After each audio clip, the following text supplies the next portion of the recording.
نحمده ونصلي على رسوله الكريم اما بعد فاعوذ بالله من الشيطان الرجيم بسم اللہ الرحمن الرحیم۔ مہموز کے قواعد چل رہے ہیں جی، قاعدہ نمبر 5 ہے، نمبرنگ ہم نے دی ہوئی ہے 36 جو ہے وہ مہموز کے لیے، آگے 1 2 3 4 5۔ تو 5واں قاعدہ یہ ہے، جب حمزہ متحرک منفردہ جس کا ماقبل متحرک ہو، شرط، اور کیسے متحرک ہو، اور ماقبل اور حمزہ کی حرکت ایک ہو، یعنی اگر وہ زبر کے ساتھ ہے وہ بھی زبر کے ساتھ ہے، وہ زیر کے ساتھ ہے وہ بھی زیر کے ساتھ ہے، تو یہ شرط ہے اس میں، تو اس حمزہ کی حرکت کے موافق حرف علت سے بدلنا جائز ہے۔ Again I will under line, جائز ہے۔ اس میں اگر آپ عشرہ قرات کو دیکھیں تو اس میں 2 امام ہیں قرات کے جنہوں نے اس لفظ کو سالہ کر کے پڑھا ہے، اس کو قولہ کے وزن پر سالہ کیا ہے۔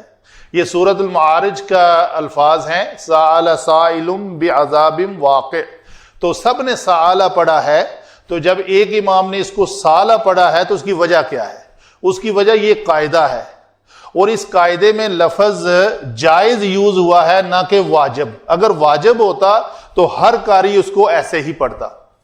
تو دیکھیں حمزہ منفردہ یہ آ گیا، یہ بھی متحرک مفتوح ہے، یہ بھی مفتوح ہے، تو ہم نے اس قاعدے کے تحت حمزہ کو الف سے بدل دیا تو یہ لفظ بنا سالہ۔ عشرہ قرات کی کتاب میں، تجوید کی کتاب میں لکھا ہوا ہے کہ 2 اماموں نے اس کو اس طرح پڑھا ہے، سالہ قولہ کی طرح، باقاعدہ قولہ لفظ اس میں مینشنڈ ہے۔ اگر دوسری مثال لیں آپ، یہ لفظ استہزاء یستہزئ سے مستہزئین لفظ بنے حالت جری یا نصبی میں، تو یہاں پہ حمزہ مکسور ہے اور اس کا ماقبل بھی مکسور ہے، یعنی دونوں متحرک ہوئے اور دونوں ایک ہی حرکت ہے، مکسور مکسور۔ تو کیا کریں گے؟ حمزہ کو ماقبل کی حرکت کے مطابق حرف علت میں بدلیں گے۔ تو ماقبل کی حرکت کسرہ ہے تو کسرہ کہتی ہے کہ اس کو یا سے بدلو، تو اس کو مستہزئین پڑھنا بھی جائز ہے۔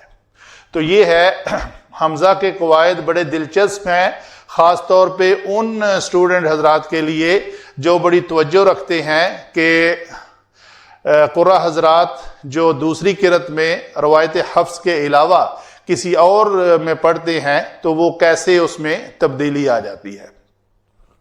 جیسے میں ایک مثال دیتا ہوں، جو میں نے قد افلح کا لیکچر ریکارڈ کیا ہوا ہے، اس میں میں نے نوٹ کیا کہ جب آپ پڑھ رہے تھے تو یہ لفظ ہے والارض،